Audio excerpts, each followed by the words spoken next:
But let's move on to Kamala Harris's vice presidential choice on who you think it may be. From what I read, I don't know how accurate this is, but it seems like it's down to two people, Mark Kelly and Josh Shapiro. Mark Kelly, the senator from Arizona, and Josh Shapiro, the governor of Pennsylvania, both states that the Democrats are going to need. I think they desperately need California.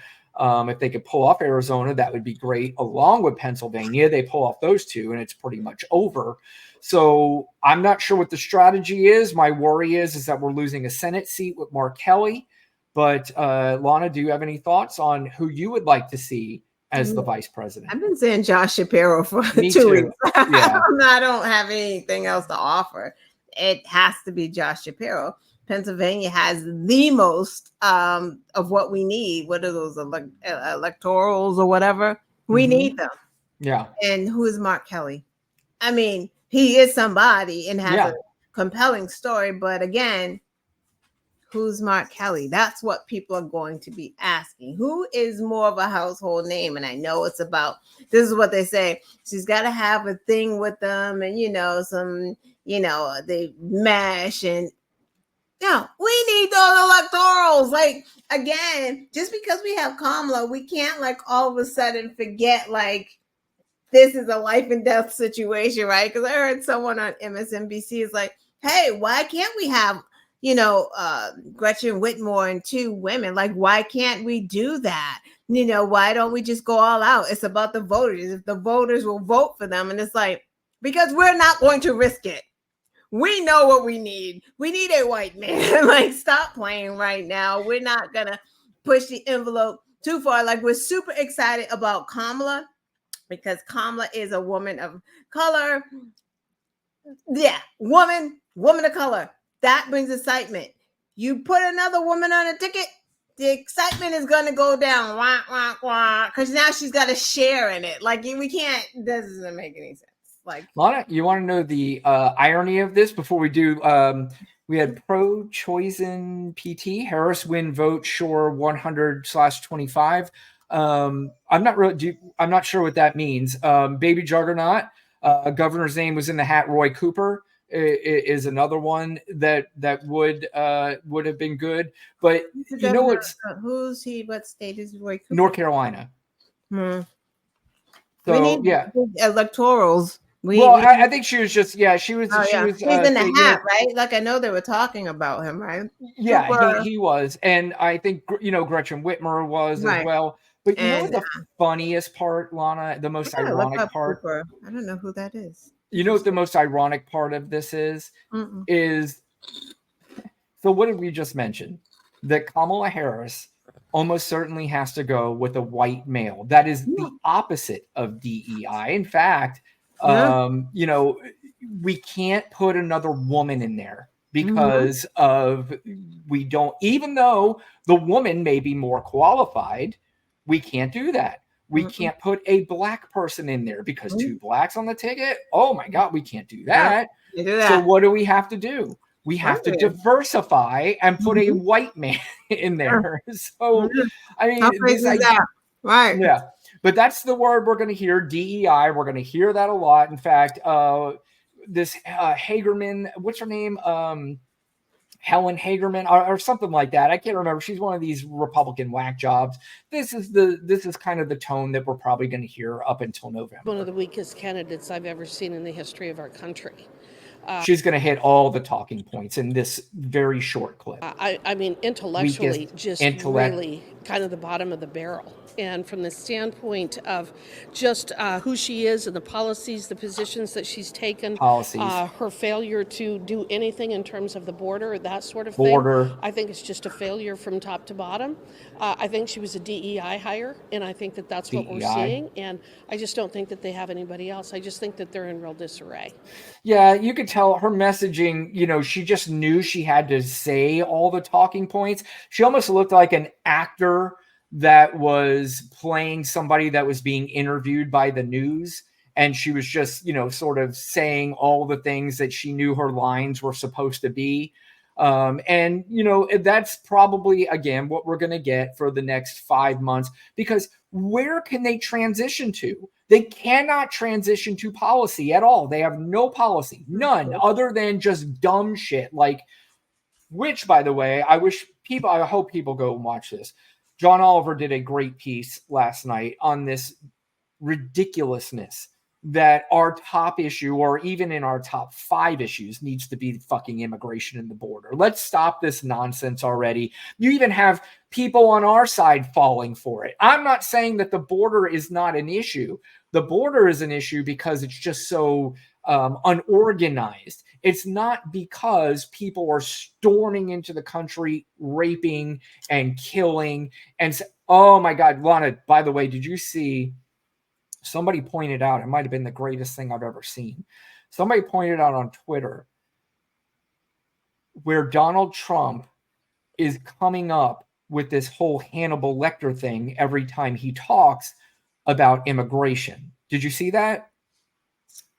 I never noticed that. Is that okay? What's happening with? So they put 2 and 2 together, and it was just like, this is exactly what it is. So immigrants are coming to this country and they are seeking asylum. Mm-hmm. Hannibal Lecter was in an insane asylum.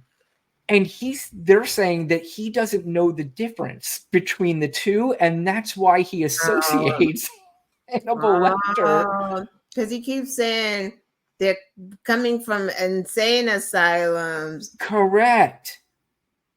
And they're saying that's the only way he knows how to associate. Yes, he associates words with and now he's associating it with a fictional character. That makes sense. That's why I was like, did you even watch Silence of the Lambs? Or did somebody tell him he watched? He didn't understand what he watched. No. It's all stupid. It's just, they make me sick. I mean,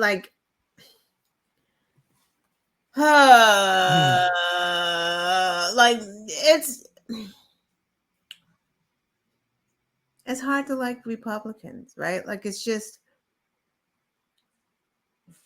that's why I don't understand Republicans. Anyone who is saying that they're Republican today, anyone who's saying that they're Republican and they want dialogue, because you hear this, you get this. What the fuck is wrong with you? Because hey, if you're sitting around with racists telling racist jokes, you're a fucking racist. You can't exclude yourself from that racism. This bitch is talking about DEI hire and she looks like she fucking works for the circus. Right. Stop playing. That doesn't even, you're saying stuff that just doesn't, it's so illogical, it's infuriating, right? Because we know better. She's not a DEI hire. She's the most qualified person there is. It's just like Ketanji Jackson is the most qualified person on the Supreme Court. But they say that about her. And it's they say that about Black people because they're fucking afraid. They're just afraid. And that goes back to them wanting to get rid of African American studies, wanting to get rid of affirmative action, wanting to get rid of grant programs for Black women entrepreneurs. So we can't be donating millions of dollars to Kamala, right? So they want to get rid of that because they don't want a continuation in the next generation to understand, to be that powerful, to be able to rise to these positions, because white men won't be in those positions ever again. It'll be done. If Kamala gets this, kiss it goodbye the next time for a white man, because she will get reelected. And then after she gets reelected, guess who we looking for? Fucking Pete. We're going to put a gay man up there. Stop playing. They realize that. So they're trying to shut that shit down. And the quicker people understand it, and I think we're getting there, and I think she can message it for us, they're going to get it. And that's why everyone is on board with that, because we can taste the progression. Yeah. We can taste that Roe may come back. We can taste that maybe we can have some type of affirmative action and grant programs and things that help the oppressed and get the homeless, not charging them fines and making them go to jail because they're homeless. We can almost see that if we can all just lift Kamala up and bring her over that finish line, it will be freedom. And that's all I got to say for tonight. Yeah, I mean, very, very well put. I'll tell you, one of the biggest DEI programs in the country right now is the Electoral College. That is one of the biggest DEI programs. It's because it basically, instead of taking what is the most popular, which is the most qualified, the ones that most people vote for, they are giving the chance to a minority of people to have a voice. So it's really kind of the same thing. So, you know, this whole DEI thing, it's just, again, it's another dog whistle just to piss people off, or just to piss people off on both sides, really. It's just that they're doing it to dig at people that are minorities or different genders, you know, or they're also trying to do it on the other side to get them all riled up, to make them think that their jobs are now gone. They're all going to be, there is this great replacement theory is coming to pass, and it is coming true, and it is all garbage. But, you know, the right, you know, we talked about how they're going to approach this. Literally, they are losing their mind after the announcement. Stephen Miller went on Fox News, and just listen to this hyena, how just unbelievably angry he is about this. Primary. People, they had ballots. They filled out circles. They went to the voting booths. They spent money on advertisements. And as President Trump said, the Republican Party spent tens of millions of dollars running against Joe Biden. Now they just woke up one morning and said, never mind, we're canceling the entire primary. We're getting rid of our candidate, and we're pretending the election has never even happened, and we're going to let donors handpick a new nominee. They're public. I mean, Lana, is that guy just a guy that if he's out there speaking in front of a bunch of people, they're all just laughing at him? Yeah, he looks like a friggin' clown. Like, he's just a friggin', it's like it's fake outrage. And maybe he's outraged, like he's afraid. He's like, gosh darn it, we worked so hard on Project 2025 and it's slipping out of our fingers. It's insane. Taking them kids. I want to cage the kids. That's what he's thinking. Like, I want to put them in cages and separate them from their families. That was so much fun the first time. Yeah. Exactly. Darn it, dastardly.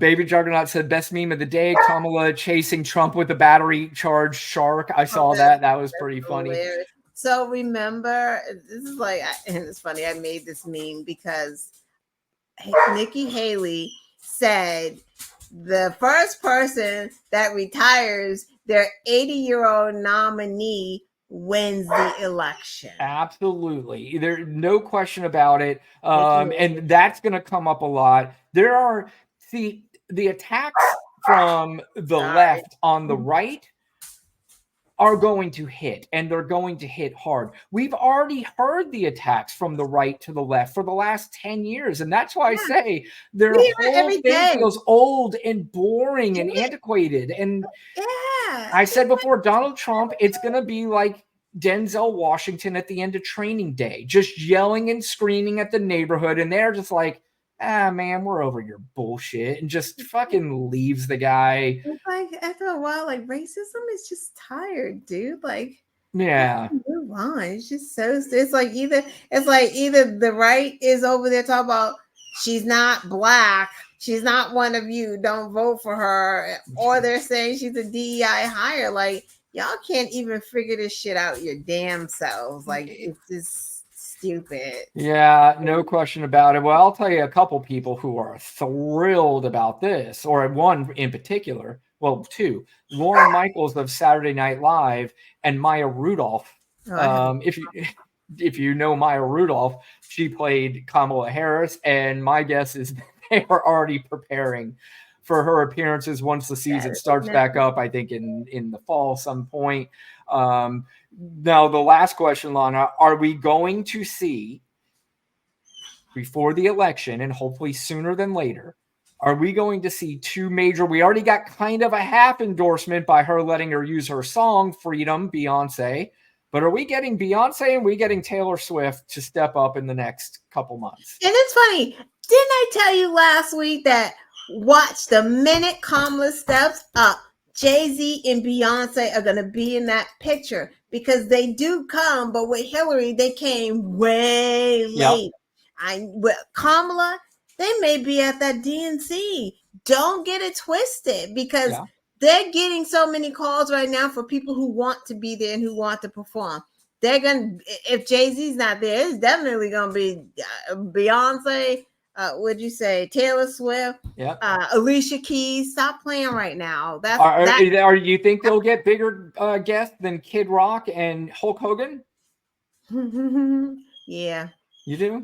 And wait for Barack Obama this week. He will be endorsing her big because Barack likes to wait and take his time. And he don't want to do it when everybody else is doing it because he knows who the fuck he is. He's the fucking man. So well, it's also too, I think, he doesn't want to tip the scales in anybody's favor until everything because he knows he can, and he doesn't want to, he doesn't want to mess up the whole thing. But we talked, you just mentioned the DNC, the reception that Joe Biden is going to get at that DNC is going to make the one that Donald Trump got at his look like a fucking golf clap.